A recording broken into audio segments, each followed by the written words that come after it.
해법을 찾는 토론 이슈엔 직설 시작하겠습니다. 코로나19 장기화에 따른 피로감에서 벗어나 코로나와 함께 공생하면서 일상으로의 회복을 뜻하는 이른바 위드 코로나 논의가 본격화되고 있습니다. 하지만 아직 섣부르다라는 우려도 만만치 않은데요. 위드 코로나 도입까지 넘어야 할 산은 무엇이 있는지 지금부터 자세히 이야기 나눠보도록 하겠습니다.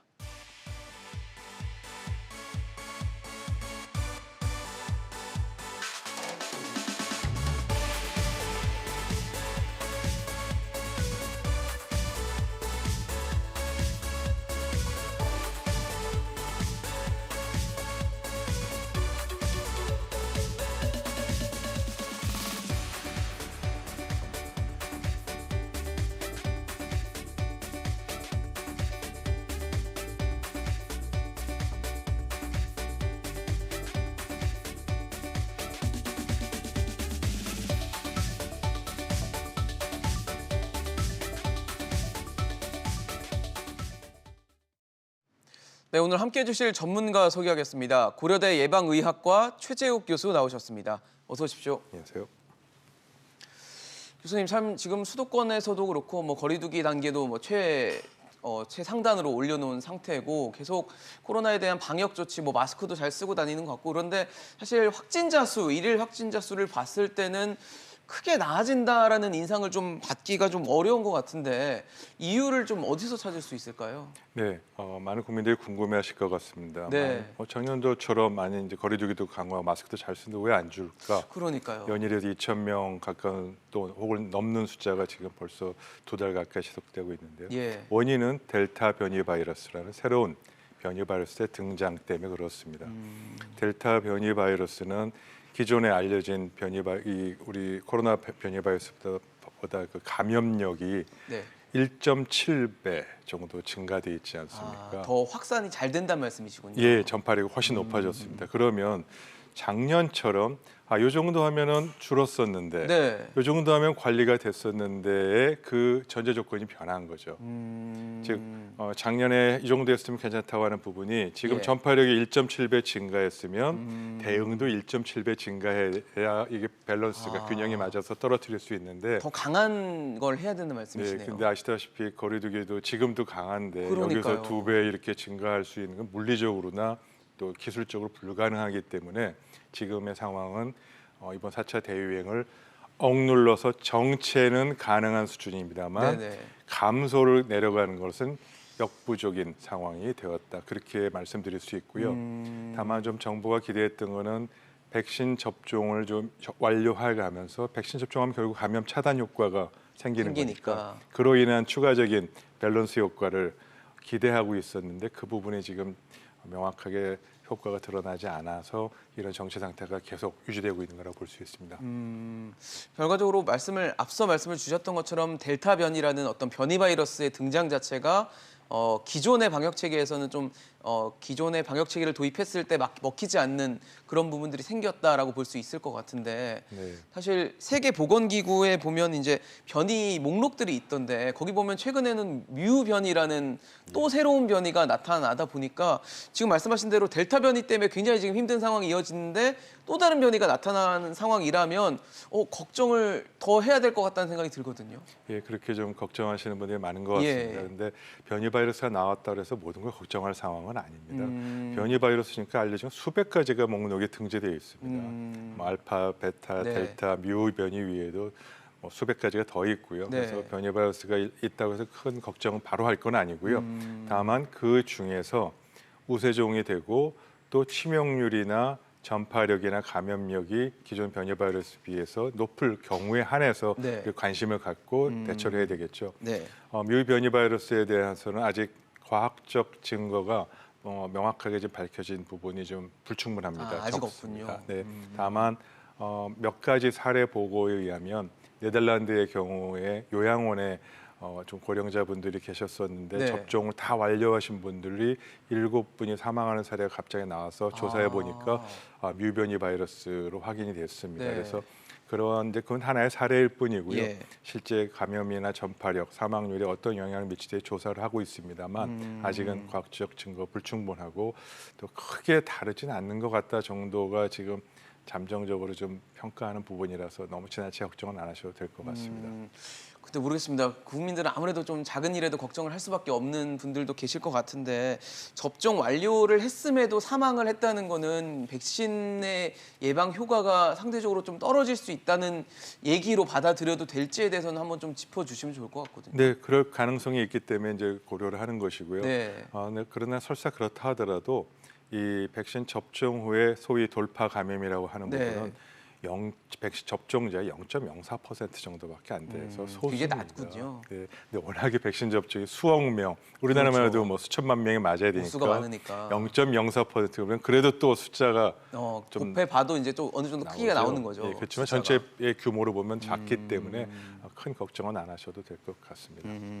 아무래도 말씀을 주신 것처럼 뭐 우리나라 같은 경우도 지금 백신을 접종률을 높이기 위해서 뭐 정부도 그렇고 방역 당국도 굉장히 힘쓰고 있는 부분이 있고 많은 분들이 또 백신 접종을 지금도 하고 계신 상황인데 1차 접종자, 1차 신규 접종자도 지금 인구 대비해서 한 60%가 넘은 상황이고 18세 이상을 기준으로 봤을 때는 70%를 넘은 상황이에요. 이런 상황에서 방역 당국이 좀 뭐 목표로 하거나 겨냥하고 있는 추석 전에 한 70%를 접종시키는 이 목표 달성의 수순에는 뭐 별 문제가 없을 거라고 보십니까? 예, 맞습니다. 무난할 거라고 생각합니다.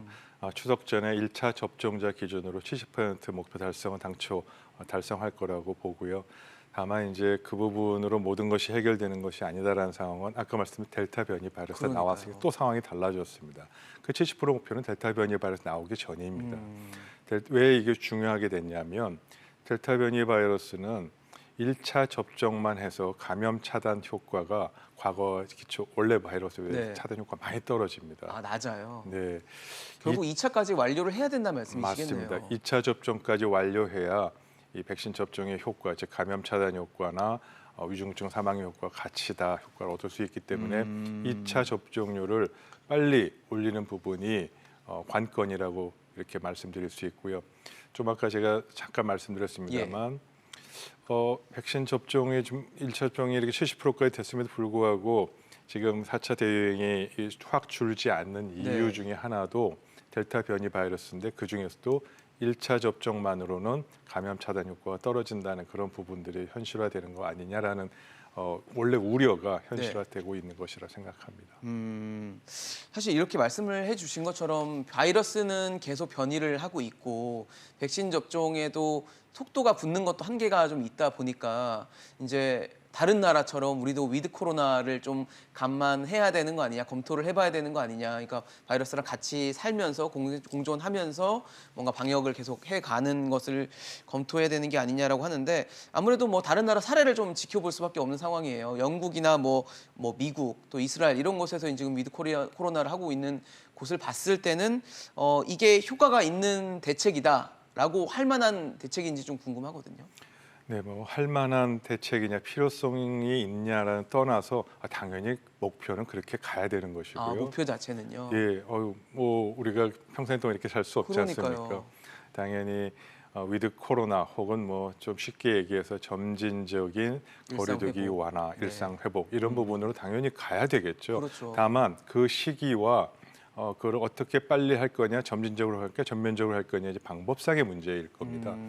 지금 아시다시피 말씀해 주셨습니다만 미국이 좀 전면적으로 일상 회복이라는 부분을 5월 달에 전면적으로 시작을 했고 네. 영국이 7월 또 비슷하게 이스라엘은 조금 일찍 했고요. 뭐 이런 식으로 싱가포르도 그렇게 했습니다. 그런데 예.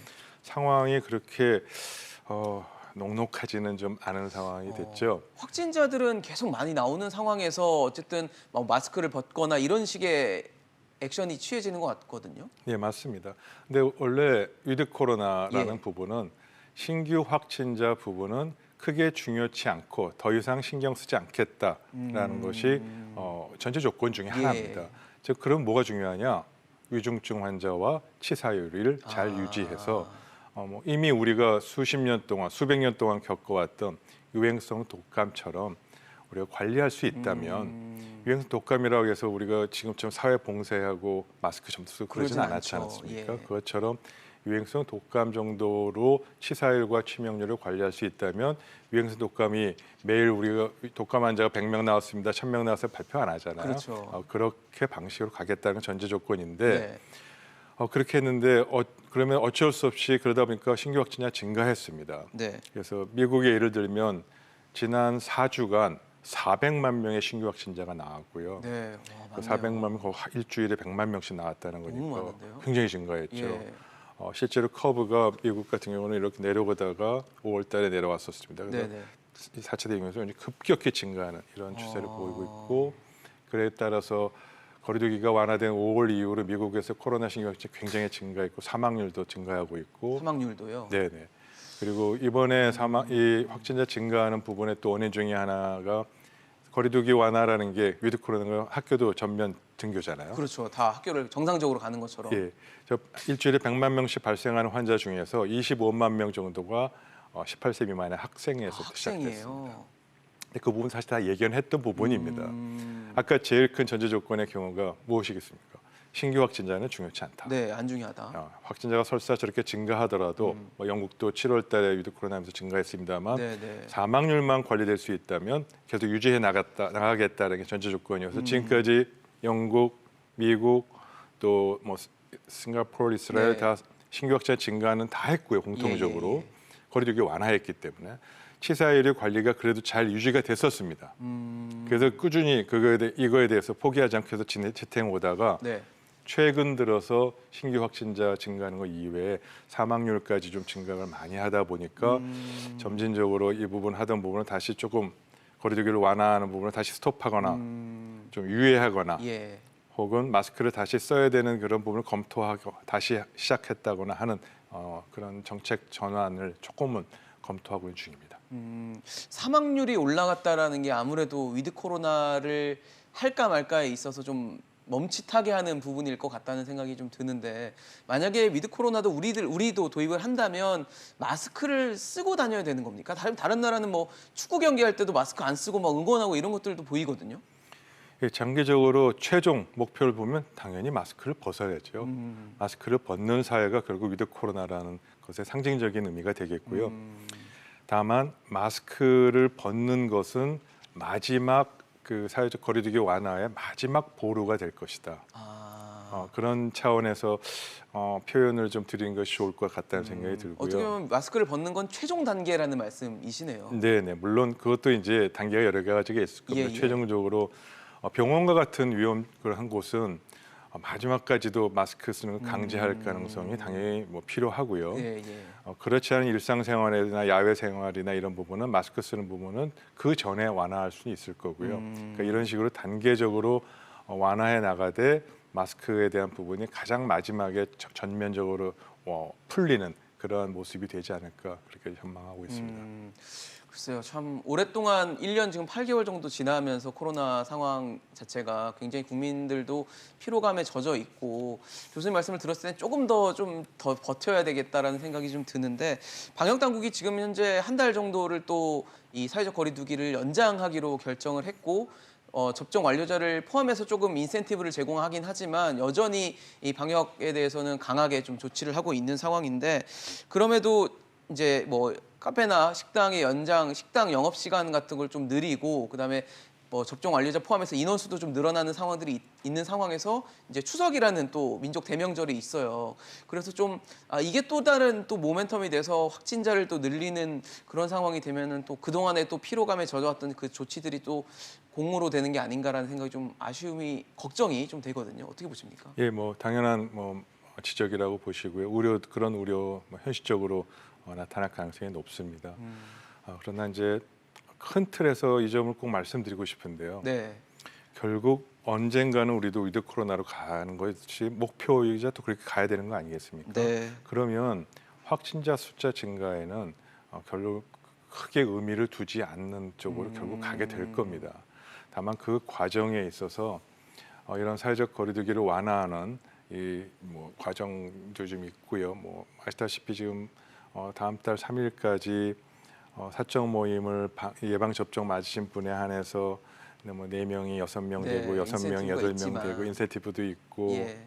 또 자영업자하고 카페, 식당 같은 부분도 영업 시간을 9시간에서 10시까지 1시간 늘리고 이런 부분은 필수 불가피하게 네. 경제도 생각을 안 할 수는 없으니까요. 한 부분이지만 확진자 증가라든지 방역의 완화 부분 때문에 부작용은 반드시 나타날 겁니다.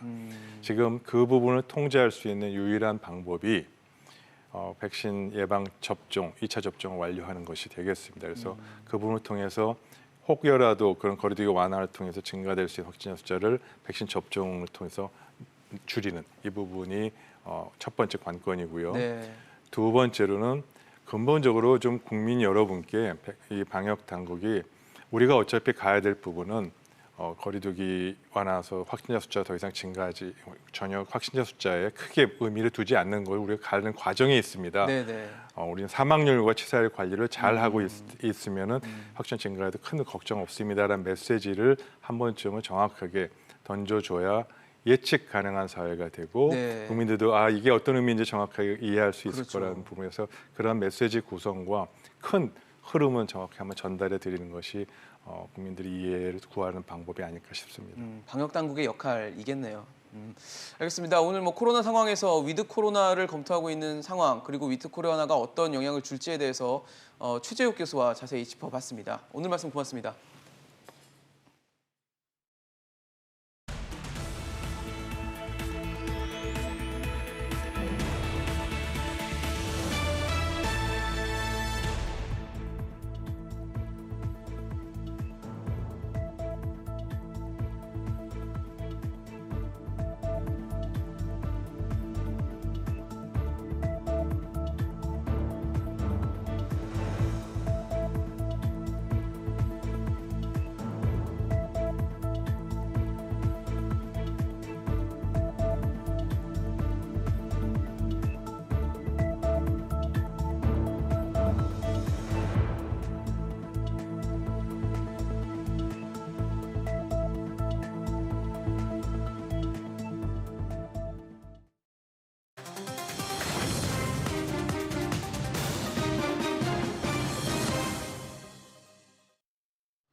네, 20대 대통령 선거가 6개월 앞으로 다가오면서 대선 전국으로 정치권도 뜨겁게 달아오르고 있습니다. 오늘 이 얘기 한번 해보도록 하겠습니다. 계명대 정치외교학과 김관옥 교수, 소종섭 전 시사저널 편집국장 나오셨습니다. 어서 오십시오. 안녕하세요. 네, 안녕하십니까. 정치권 빠르게 돌아가고 각종 발언과 논란들이 일어나고 있는 상황입니다. 보수 진영부터 좀 체크를 해보겠습니다. 보수 진영 대선 후보 적합도를 봤더니 홍준표 국민의힘 의원이 윤석열 전 검찰총장을 앞섰다라는 여론조사들이 나왔습니다. 처음에 여론조사가 나왔을 때는 이게 뭐지라고 생각하면서 홍준표 의원이 얘기했던 골든크로스에 대해서도 좀 반신반의한 느낌이 있었는데 지금 와서 봤을 때는 골든크로스가 정말 이제 눈에 보여지는 것인가, 국민의 민심이 보여지는 것인가에 대해서 여러 가지 좀 해석이 나오는데 좀 어떻게 보셨습니까? 그러니까 흐름이 바뀐 거는 분명합니다. 이게 일시적으로 이제 골든크로스가 발생한 건지 다시 되돌아갈지 그렇죠. 계속 유지될지는 이제 지켜봐야 되는 거지만 일단 한 번은 홍준표 후보가 앞섰다는 거는 굉장히 중요한 하나의 어떤 시그널이다 이렇게 얘기를 할 수 있는 건데 지금 이제 그러면 지지가 어디서 온 것이냐. 그렇죠. 진짜 역선택의 민주당 지지자들의 역선택의 결과냐 아니면 실제로 이 홍준표 후보가 일궈낸 그런 지지세냐. 예, 이게 그렇죠. 굉장히 중요한데 네. 저는 이것 자체가 윤석열 후보의 어떤 흐름이 하락 후보가 생기면서 그 대안으로서 홍준표 후보가 자리 잡고 있고 그래서 동요하는 어떤 윤석열 후보의 지지자들 일부가 사실상 지금 홍준표 후보에게 이동했다. 그 결과로서 나타났다라고 얘기를 할 수가 있을 것 같아요. 그래서 전체적으로 국민의힘당 지지자들이 윤석열 후보의 지지 형성을 사실은 만들었고 그 세를 계속 유지하는 힘이었는데 거기가 한 60%에서 지금 한 48%로 내려앉았거든요. 그렇다는 거는 그만큼의 사람들이 사실상 홍준표 후보로 이동했다. 뭐 이렇게 우리가 판단할 수 있는 거예요. 그래서 윤석열 후보가 얼마만큼 잘 견디느냐가 사실은 연동이 돼 있다. 홍준표 네. 후보의 어떤 지지율과 이렇게 평가를 할 수 있을 것 같습니다. 사실 지금 대선 주자 적합도만 봐도 홍준표 의원 후보가 이제 올라오는 곡선을 그린다면 윤석열 또 전 검찰총장은 내려오는 그림을 그리다 보니까 말씀하신 대로 이제 이쪽으로 넘어갔다라고 봐도 되는 것인지에 대해서 해석을 다시 한번 해주시면 좋을 것 같습니다. 그동안에 이제 윤 전 총장의 이른바 이 보수 진영 내의 대세론 네. 쭉 유지가 되어 왔지 않습니까? 그렇죠. 근데 지금 상황은 그 부분에서 큰 균열이 생기면서 이 홍준표 후보가 강하게 치고 올라오면서 이른바 양강 구도가 좀 형성되고 있는 그런 네. 형국이다라고 좀 봐야 될 것 같고요. 그렇다고 해서 윤석열 전 총장의 지지율이 완전히 무너질 것이냐? 저는 그렇게 보지는 않습니다. 이 오랜 기간 동안에 걸쳐서 어쨌든 쌓아온 그런 지지율이기 때문에 네. 어느 정도 계속 유지가 될 것이다라고 생각이 되고요. 지금 상황에서 이제 윤석열 전 총장의 문제는 그런 거죠. 계속해서 이제 닥치는 이슈, 네. 제기되는 의혹에 대해서 아니다, 뭐 정치 공작이다 이렇게 이제 반박을 하고 있지. 본인이 어떤 이슈를 내걸어 가지고 이슈를 주도해 가고 있지 못하다는 거. 이것이 윤석열 전 총장이 갖고 있는 저는 기본적인 어떤 한계다. 그러니까 여러 가지 의혹에 대한 이런 것보다도 근본적인 문제는 그 문제다. 네. 윤석열 후보가 판을 주도해 가고 있지 못하다라는 데서 오는 그런 어떤 이 지지자들의 불안감이라고 할까요? 이런 부분들이 이제 흔들리고 있는 것이고 그 틈새를 뚫고 홍준표 의원이 이준석 대표를 적극적으로 지지를 하면서 네. 2030 보수 2030 세대와의 결합을 했고 그 흐름을 바탕으로 해서 이제 여권 지지자들도 일정하게 이제 홍준표 후보에 대한 어떤 응원을 보내는 이런 흐름과 결합이 되면서 네. 홍준표 후보의 지지율이 상당 부분 지금 치고 올라오고 있는 그런 상황이기 때문에 이것이 앞으로 어떻게 갈 것이냐는 윤석열 후보가 앞으로 이제 어떻게 이 상황을 이 위기를 잘 돌파하느냐 하는 그런 부분들과도 굉장히 긴밀하게 연동이 돼 있기 때문에 조금 더 현재 치고받는 이 흐름 자체를 한 달 정도는 좀 더 두고 봐야 되지 지켜봐야 않을까 된다. 싶습니다. 사실 지금 소극장께서는 뭐 무너지진 않을 것이다. 하지만 이슈를 주도하지 못하는 부분에 대해서는 좀 아쉬움이 있고 그게 이제 지지자들의 어떤 표심으로 나타났다, 민심으로 나타났다라고 말씀을 주셨는데 사실 윤석열 전 검찰총장이 둘러싼 의혹들이 끊이질 않습니다. 지금 뭐 발언도 있고요. 장모 리스크는 처음부터 있었고 뭐 지금 최근엔 또 고발 사주 의혹까지 이렇게 일어나면서 거기에 대해서 기자회견을 했지만 또 그게 속 시원하게 풀리지는 않은 상황들이 좀 영향을 주고 있는 것 같거든요. 그렇죠. 지금 고발 사주 문제가 가장 치명적일 수가 있습니다. 지금 지난주 이즈음에서 사실 고발 사주 사건이 터진 겁니다. 딱 일주일 정도가 됐는데 네. 지금 지지율의 변화의 흐름을 보면 한 3, 4%가 지금 내려앉았어요. 그러니까 그 고발 적지 않네요. 사주의 영향이 지금 가고 있다는 것인데 사실상 지금 연관성이 드러난 건 아닙니다. 하지만 만약에 이 연관성이 드러난다 그러면 지지율 폭락의 가능성도 매우 있다. 왜냐하면 지금 윤석열 전 총장이 처음 검찰총장직을 사퇴하고 정치에 입문하고 그리고 대선 후보로서 이제 이 출마 선언을 할 때 가장 강조했던 게 뭐냐면 공정, 정의, 상식이에요. 그렇죠. 그런데 이런 부분에서 사실 지금 그 과정에서 나타나는 일들은 주변의 일들은 이 가치들과는 굉장히 괴리되는 어떻게 보면 이제 뭐 장모 그다음에 부인 도이치모터스의 문제 뭐 의혹들 뭐 이런 부분들은 공정 상식과는 굉장히 거리가 멀어요. 네. 그런데 더더군다나 이것이 이제 사주 이제 고발 사주의 어떤 부분과 연동이 돼 가지고 있는 것이고 이거는 만약에 사실이라면 네. 검찰권을 사유화해서 선거에 개입한 부분이거든요. 일종의 국정농단에 준하는 그런 일이기 때문에 저는 연동성이 어떤 관련성이 이렇게 보인다라고 하면 지지율 급락 이건 뭐 굉장히 치명적일 수 급격하게 있겠네요. 나타날 가능성도 있다 이렇게 보는 거죠. 아마 그 고발 사주 의혹과 관련해서 윤 전 총장이 직접 관련된 부분이 나오면 네.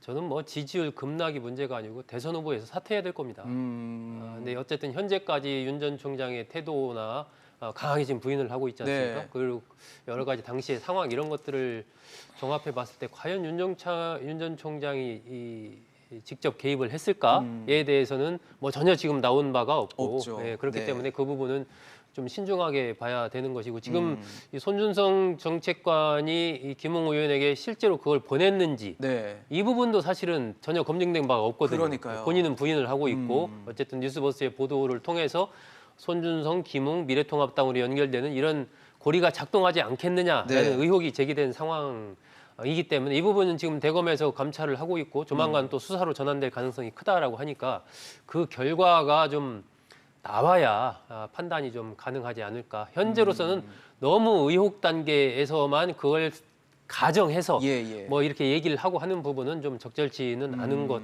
같습니다. 너무 갈래가 많아요. 네, 그러니까요. 지금 사실 굉장히 모호하고 알려진 부분만 알려져 있지 뭐 제대로 확인된 부분이 많이 없기 때문에 거기서 이제 모호함이 계속 증폭될 수밖에 없는 상황인데 김웅 의원이 이제 얘기를 했는데 되게 애매모호한 발언을 해서 더 복잡하게 좀 만든 것 같거든요. 일단 고발장은 작성한 것이 아니다라고 하면서 내가 당에 전달한 것일 수는 있다. 이런 발언을 해서 뭔지 모르겠습니다. 그러니까 의혹만 증폭을 시켜서 그러니까요. 사실 국민들에게 해명을 했다기보다는 오히려 더 답답하게 복잡해지게. 해서 네. 국민들을 불안케하는 그런 효과만 냈다라고 얘기를 할 수 있을 것 같아요. 그러니까 네. 본인이 작성한 것이 아니다라고 얘기를 하면 그러면 누가 작성을 했는지 또는 뭐 이것이 외부에서 누구한테로부터 왔는지 뭐 이 정도를 얘기해 줘야지 소명이 그렇죠. 되고 해명이 되면서 국민들이 아 이런 상황이었구나라고 이해를 할 텐데 그 전혀 없이 본인의 작성한 것이 아니다라고만 얘기를 하는데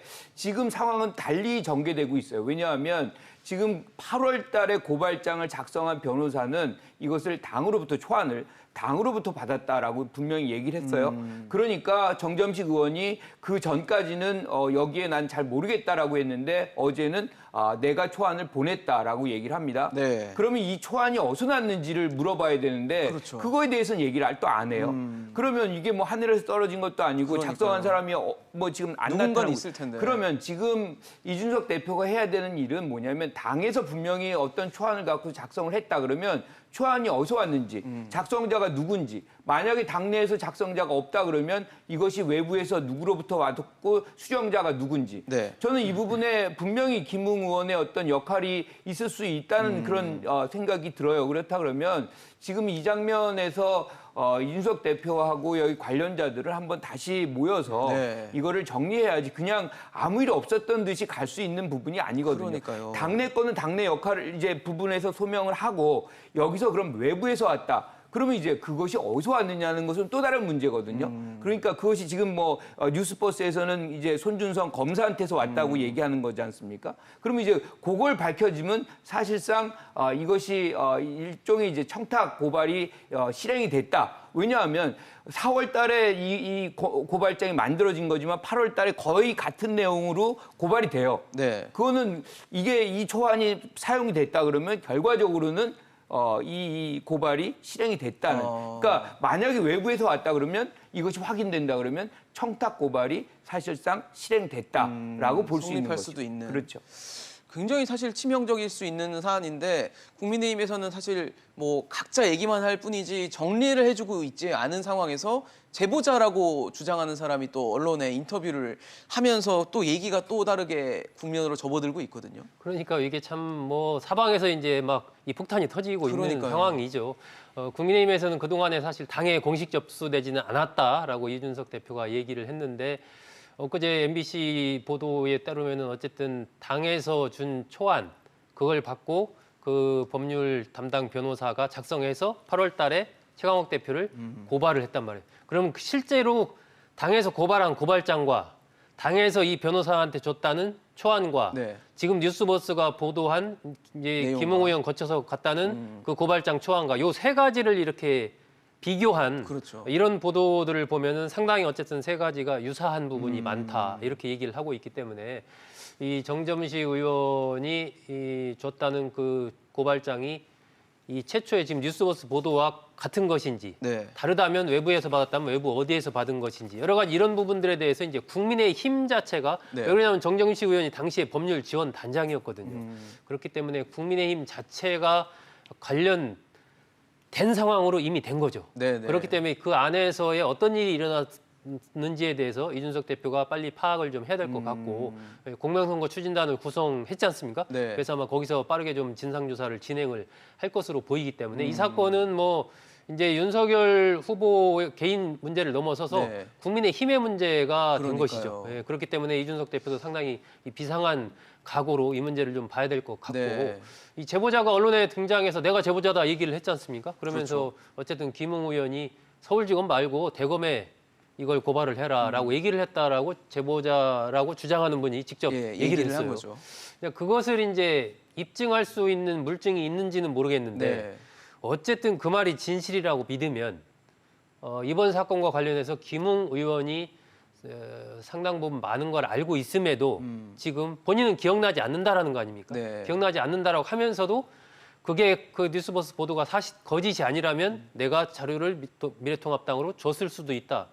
이게 애매모호한 얘기를 하고 그러니까요. 있어요. 그러니까 김웅 의원이 사실은 이 법적인 아마 여러 가지 생각해서 그렇게 얘기를 하는 것 같은데 좀 진실을 명명백백하게 밝혀야 되지 않을까 그렇게 생각합니다. 네, 사실 국민의힘 입장에서도 뭔가 의혹을 빨리 좀 벗고 털고 가는 게 더 나중에 대선 이제 모드로 들어갔을 때 더 깔끔하게 될 수 있을 것 같은데 현재 보이는 모습은 상당히 참 모호함 덩어리다라고 좀 밖에 안 보이는데 어쨌든 지금 이 현재 이 고발 사주 의혹의 중심에는 윤석열 전 검찰총장이 있고 윤석열 전 총장의 발언들이 최근에 또 논란이 되고 있어요. 뭐 과거에도 뭐 120시간 얘기도 있었고 뭐 부정식품 얘기도 있으면서 계속 구설수에 올랐는데 최근에는 또 그 언론사에 대해서 뭐 메이저 마이너 이런 식으로 구분을 하는 듯한 발언 메이저라고 뭐 하면서 이렇게 얘기를 하니까 했던 게 좀 이제 대통령 후보로서의 인식에는 문제가 있는 게 아니냐라는 지적들이 나오거든요. 굉장히 사실은 문제가 될 만한 그런 발언이에요. 뭐냐면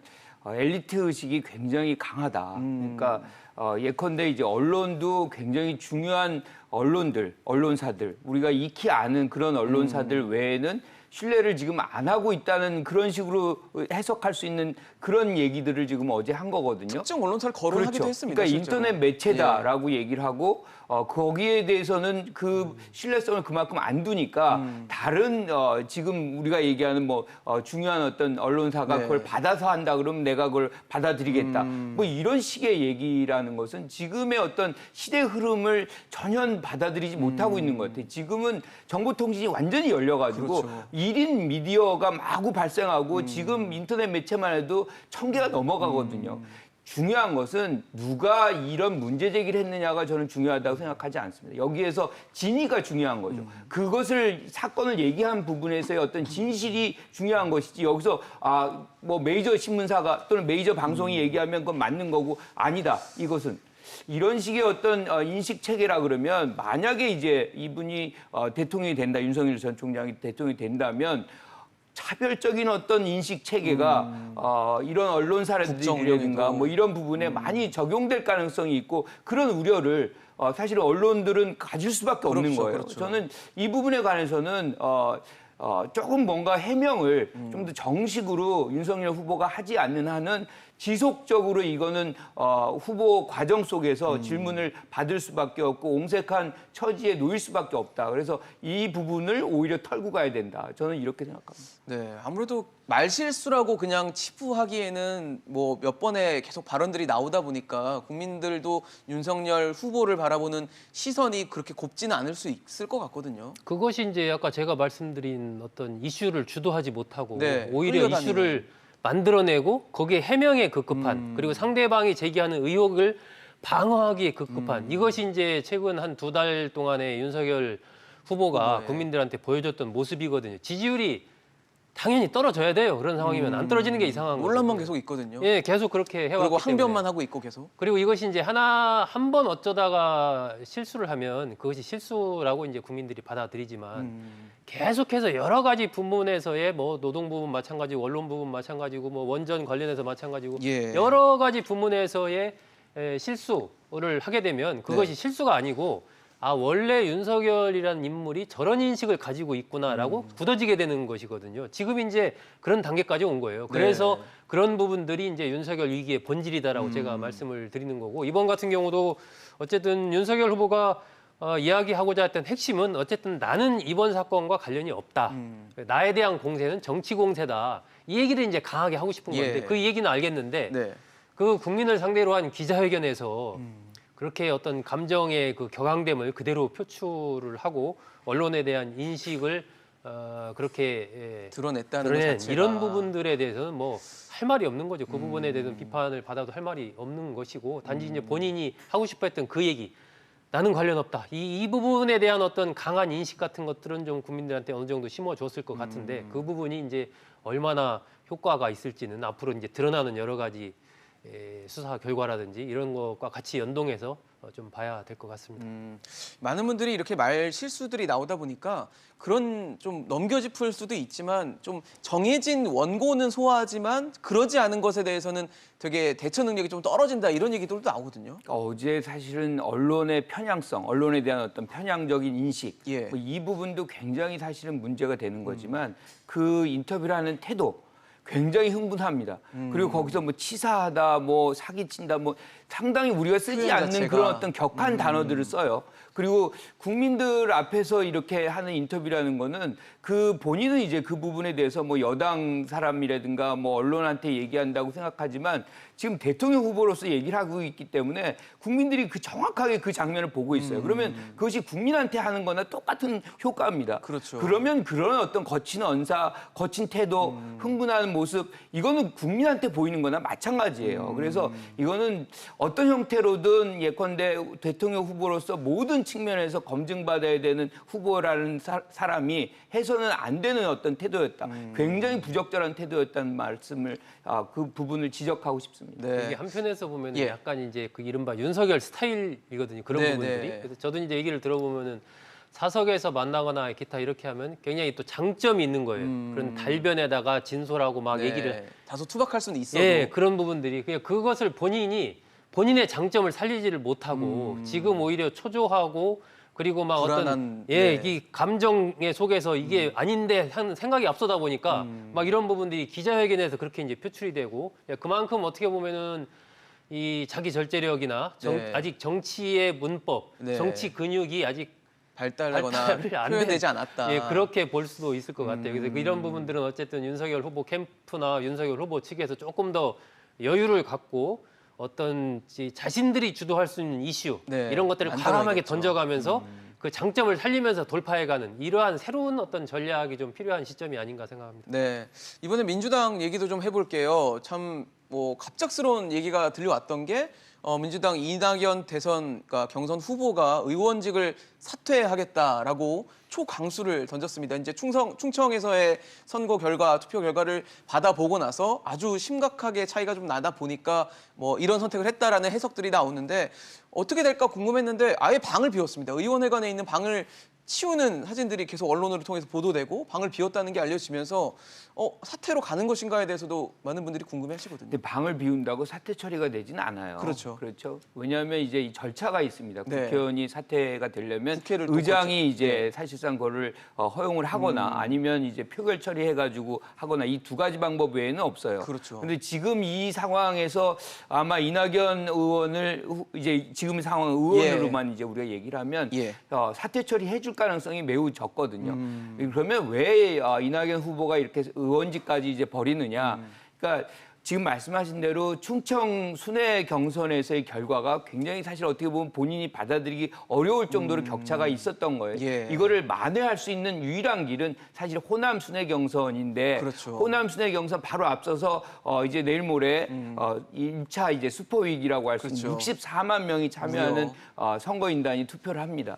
여기에서 뭔가 승부를 가리지 않으면 사실 호남 승부를 장담할 수가 없고 호남에서 사실상 패배하게 되면 수도권 민심과 호남 민심은 굉장히 밀접하게 연동이 돼 있거든요. 이 민주당 지지자들한테는. 하기 때문에 기회가 없다라고 보니까 여기에 모든 거를 거는 이런 장면인데 승부수를 던진 거네요. 예, 승부수죠. 그런데 이제 저는 이 의원직은 승부수가 안 될 수가 있어요. 왜냐하면 굉장히 사실은 여기에서 누가 배제돼 있냐면 유권자들이거든요. 그러니까 종로구 유권자들이 분명히 위임을 한 겁니다. 뽑아줬는데. 내 대표로서 당신은 4년 동안 이렇게 역할을 해달라는 얘기인데 지금 종로구 유권자들이 여기서 빠져버렸고 그러니까요. 아무도 여기서 의견을 제시 안 하고 있는 상황에서 본인이 이렇게 한다는 것은 그거는 유권자들에 대한 도리가 아닌 거죠. 그래서 저는 진정성을 뭐 의심하지는 않습니다. 네네. 다만 이 부분을 꼭 굳이 그 본인이 어떤 대표를 위임받은 어떤 유권자들의 의사 없이 이렇게 하는 것이 맞는 것이냐. 다른 형태로 뭔가 이렇게 하는 것이 맞다. 뭐 이렇게 생각합니다. 사실 그 총선을 다시 한번 좀 복기를 해보면 종로구가 굉장히 치열한 지역이었고 그 당시에 황교안 후보를 이기고 이제 이낙연 후보가 당선이 됐던 지역인데 이렇게 사퇴를 한다는 건 참 지역 주민들한테 유권자들한테는 굉장히 실망스러운 일일 것 같다는 생각이 들거든요. 뭐 사퇴 안 됩니다. 제가 보기에는 뭐 민주당에서 이걸 받아들일 가능성은 거의 없다. 다 반대하고 있습니다. 예, 지금. 거의 없다라고 봐야 되고요. 예. 또 향후에 어쨌든 대선 이제 후보가 선출된 이후에 이른바 원팀 기조를 가기 위해서도 뭐 이낙연 후보가 되든 이재명 후보가 되든 누가 되든 간에 네. 어쨌든 그 과정에서 한 명이 예를 들면 이낙연 전 대표의 의원직 사퇴가 받아들여진다? 그건 상당한 또 균열이 생기는 것이거든요. 그렇죠. 그러니까 네. 그럴 가능성이 저는 없다라고 보고 결국 이낙연 전 대표로서는 뭐 승부수를 던진 거죠. 네. 지난번에 충청에서의 결과가 정말 충격적이었다. 충격이었습니다. 네. 예, 그 캠프에 제가 아는 분한테도 여쭤봤더니 예.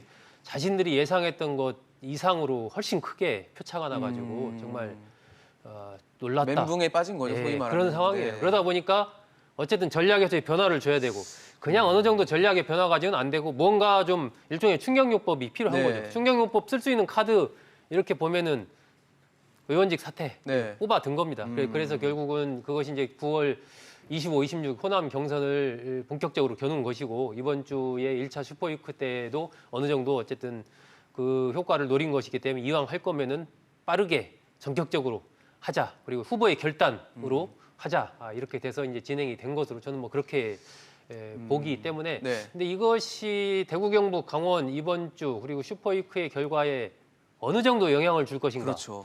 그것이 상당히 포인트일 텐데 저는 기존에 어쨌든 충청 경선에서 보여줬던 이재명 그 1위 흐름 이거 자체를 뒤집기는 어렵다. 대세로 오늘 꺾이는. 예. 단지 이제 모르겠습니다. 표차가 어느 정도 좀 좁혀지는 예, 거. 예. 결국 이제 지지세를 얼마나 결집시켜서 투표장으로 끌어낼 수 있는가 이 부분이거든요. 충청 경선에서는 투표율이 굉장히 낮았어요. 예. 근데 이번에는 전체적으로 좀 어쨌든 높은 지금 흐름을 보이고 있는 것은 그나마 이낙연 전 대표로서는 조금 어느 정도 긍정적으로 볼 수 있는. 예, 볼 수 있는 그런 측면이 좀 있고 그렇기 네. 때문에 아마 이번 지나서 결국은 추석 이후 호남에서의 그것이 이제 결국 명운을 가르는 것이죠. 사퇴, 그러니까 의원직 사퇴라는 아주 초강수를 띄운 이낙연 후보의 어떤 선택이 과연 악수가 될지 정말 반전의 키워드가 될 수 있을지는 좀 지켜봐야 될 것 같습니다. 사실 지금 뭐 이제 여당에서는 이재명 경기도지사가 아주 앞서가는 뭐 대세론이라고 말해도 과언이 아닐 정도의 흐름을 보이고 있는데 어떻게 보세요? 지금 앞으로의 흐름에도 뭐 슈퍼위크 그다음에 호남 아주 민주당으로서는 신경 쓰지 않을 수 없는 지역들을 돌게 될 텐데 그 지역에서의 대세론이 계속 이어질 거라고 보십니까? 그렇죠. 이게 투표라는 게 이제 편승성 이 그렇죠. 성격이 흐름을 이제 발생을 탄다는 하거든요. 그러니까 우리가 뭐 본 선거에서도 마찬가지지만 투표하는 분들이 제일 싫어하는 게 자기 표가 사표가 되는 거예요. 아, 죽어버리는. 예, 그렇죠. 의미 없는 의미 거고. 없는, 네. 그러니까 자기 존재감이 상실되는 거나 그렇죠. 마찬가지이기 때문에 그래서 이제 지금 많이 이렇게 투표율이 선거인 날 투표율이 굉장히 올라가고 있잖아요. 네네. 저는 이 두 가지 측면에서 볼 수 있어요. 6명의 후보들이 모두 다 자기 역량을 이제 최선을 다해서 네. 다 이제 직결해서, 몰아넣는 예. 일종의 이제 풀 모빌라이제이션이죠. 자기 동원 능력을 다 이제 발휘해서 이렇게 올라간다고 볼 수 있는 측면이 하나 있고 또 하나는 유권자들 굉장히 흥미가 없어서 뭐 이렇게 좀 멀리 할 수도 있는데 이게 이제 뭔가 좀 탄력을 받네 하면서 이제 본인들이 민주당의 어떤 승리를 위해서 내가 역할을 한번 하겠다. 그래가지고 이렇게 참여하는 사람들이 급격하게 늘어나는. 예. 그러니까 지금 충청 순회 경선보다 투표율이 굉장히 이제 높아지고 참여율이 올라가고 있다는 게. 있잖아요. 이런 측면은 선거인단이라고 해서 다 투표하지는 않거든요. 네네. 그런데 투표율이 지금 올라오고 있는 것은 이런 편승의 어떤 투표 경향성이 지금 강화되는 거 아니냐. 이렇게 본다 그러면 사실상 이재명 후보가 지금 55%에 좀 안 됐었잖아요. 네네. 충청 경선에서. 근데 이번에는 좀 더 넘지 않을까. 55%는 좀 더 상회하는 그런 결과를 받을 수도 있겠다. 뭐 이렇게 조심스럽게 예측을 해봅니다. 60%까지도 뭐 겨냥할 수도 있지 않을까라는 아주 긍정적인 말씀을 주셨는데 마지막으로 하나만 더 체크해 볼게요. 민주당 안민석 의원이 이제 최서원 씨로 개명한 최순실 씨에게 1억 원을 배상하라라는 판결이 나왔습니다. 일단 뭐 안민석 의원은 일단 이 부분에 대해서는 뭐 따로 공식적으로 얘기한 게 없어서 본인의 페이스북으로 좀 아쉽다는 것만 얘기했고 유감을 표명한 거 빼고는 없거든요. 안민석 의원은 일단 뭐 형사 사건에 집중하고 하느라고 이 부분에 대해서 제대로 대응을 못했다. 앞으로 좀 잘 대응해서 항소심에서는 좀 다른 결과가 나오도록 노력하겠다. 뭐 이런 이제 얘기를 했죠. 네. 근데 이게 이제 어쨌든 당시에 아마 많은 시청자분들께서도 기억하시지만은 이 수백조 원의 돈을 최순실이 외국에 네. 은닉을 했다. 박정희 정권의 뭐 예, 불법 그런 등등 해서 자금을 이제 그런 통해서 맥락으로 안민석 의원이 쭉 주장을 얘기를 했죠. 하고 했던 부분들인데 이게 어쨌든 국정농단과 관련해서 이 최서원 씨, 최순실 씨 등과 관련해서 비판받는 부분과 안민석 의원이 주장해서 이번에 어쨌든 손해배상 판결 1심에서 나온 부분과 이게 좀 분리해서 볼 필요가 있어요. 그러니까 아무리 이제 상대가 그것이 뭐 최서원 씨가 아니고 어떤 제3자라고 해도 네. 나쁜 짓을 했다고 해도 그 자체를 비판하는 것은 뭐 문제가 없지만 사실이 아닌 다른 문제를 가지고 예를 들면 그걸 막 덧붙여서 네, 비판한다면 네. 그거에 대한 어쨌든 적정한 허위 사실에 대한 대가를 또, 치러야 되는 건 네. 맞는 거죠. 그러니까 안민석 의원이 아니 내가 주장했던 그런 뭐 비자금 이런 거에 대해서 제대로 조사도 하지도 않고 이렇게 할 수 있느냐라고 얘기할 수는 있겠지만 네, 네. 본인이 그렇게 주장했을 때는 어떤 주장한 근거가 있을 거 아닙니까? 그렇죠. 그러면 그걸 가지고 법원의 저 판단을 재판부에, 받을 때 네. 법정에서 네. 아니면 검찰 조사를 받을 때 충분히 그런 것을 제기를 하고 나로서는 이런 근거가 있기 때문에 이렇게 이런 주장할 얘기를 한 수밖에 거다. 없. 예, 그렇게 얘기를 했으면 아마 이런 판결이 안 나왔을 텐데 본인이 이제 거기에 대해서 그냥 아예 대응 자체를 네, 안 안 했으니까. 해버리니까 판사 입장에서는 대응 자체를 안 한다는 것은 인정하는 거네. 뭐 다 그렇게 판결을 하지 않습니까? 그래서 이제 이런 부분이 나온 것이기 때문에 네. 안민석 의원이 뭐 지금이라도 증거가 있다면 그걸 가지고 제출을 하고 하면 항소심에서는 다른 결과가 나올 것이고 증거가 없다면 또 해당하는 법적인 대가를 또 치러야 되겠죠. 알겠습니다. 뭐 대선이 하루하루 다가오고 있다 보니까 뭐 여권, 야권 할 것 없이 아주 많은 이슈들이 터져 나오고 논란들이 일고 있습니다. 저희 정치권 이슈도 또 이슈 체크해서 다뤄보도록 하겠습니다. 오늘 김관옥 교수, 소종섭 전 국장과 함께했습니다. 이슈앤직설 오늘 준비한 소식은 여기까지입니다. 지금까지 시청해주신 여러분 고맙습니다.